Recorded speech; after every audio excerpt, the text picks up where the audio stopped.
और इसी बीच सीधे लिए चलते हैं आपको नागपुर, जहां पर मोहन भागवत संबोधित कर रहे हैं। उत्पन्न होना ये हमारे लिए, हम केवल उनके पड़ोसी है इसलिए नहीं, वो सब हमारे अपने देश है, इसलिए चिंता का विषय है। हितरक्षण से भी ज्यादा ये जो हमारा आत्मीयता का संबंध है, अपनेपन का संबंध है, उसके चलते ये चिंता होती है।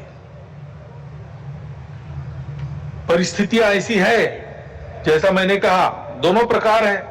सुखदायक रूप बहुत दिखता है, सुख सुविधा बढ़ी, मनुष्य के ज्ञान की विज्ञान की प्रगति हुई, व्यवस्थाएं आरामदायक बनी, राष्ट्र पास आए, माध्यमों के जरिए भी और आर्थिक लेन देन के जरिए भी।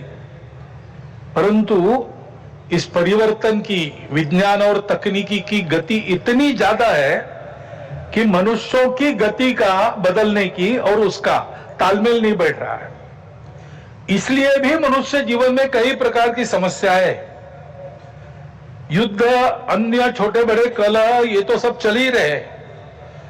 प्रकृति के उग्र प्रकोप को हम अनुभव कर रहे हैं, लेकिन परिवारों में भी टूटन आ रही है। नागरिक जीवन में बढ़ता हुआ अनाचार, अत्याचार दिखाई देता है। इसके शमन के, इसके उपाय चलते हैं, प्रयास हुए हैं, परंतु इसका पूर्ण निदान होने में वो असफल हो गए हैं। और उसके ऊपर अस्वस्थता, कलह, हिंसा को बढ़ाते हुए विश्व में सब प्रकार की परंपरा, मांगल्य, संस्कृति, श्रद्धा, इसका संपूर्ण विनाश ही आगे परिवर्तन लाएगा। ऐसी उल्टी विचारधारा, विपरीत विचारधारा और घातक विचारधारा लेकर चलने वाला एक नया पंथ उदय में आया। बहुत पहले आया, आजकल वो भारत में भी अपने हाथ पैर फैलाने की कोशिश कर रहा है, सभी देशों में।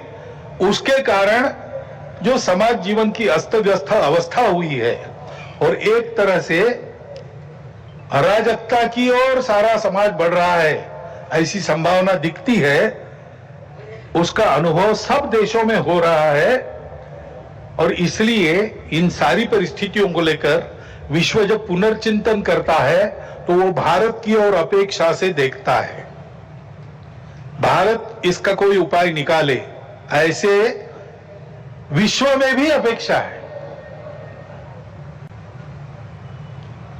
और सौभाग्य से भारत में एक आशा की किरण ये दिखाई देती है कि नई पीढ़ी में देशभक्ति की भावना, अपने संस्कृति के प्रति आस्था और विश्वास का प्रमाण निरंतर बढ़ा है। संघ के स्वयंसेवकों सहित समाज के व्यक्ति और समाज की संस्थाएं अभावग्रस्त वर्गों की निस्वार्थ सेवा करने के लिए अधिकाधिक आगे आ रहे हैं।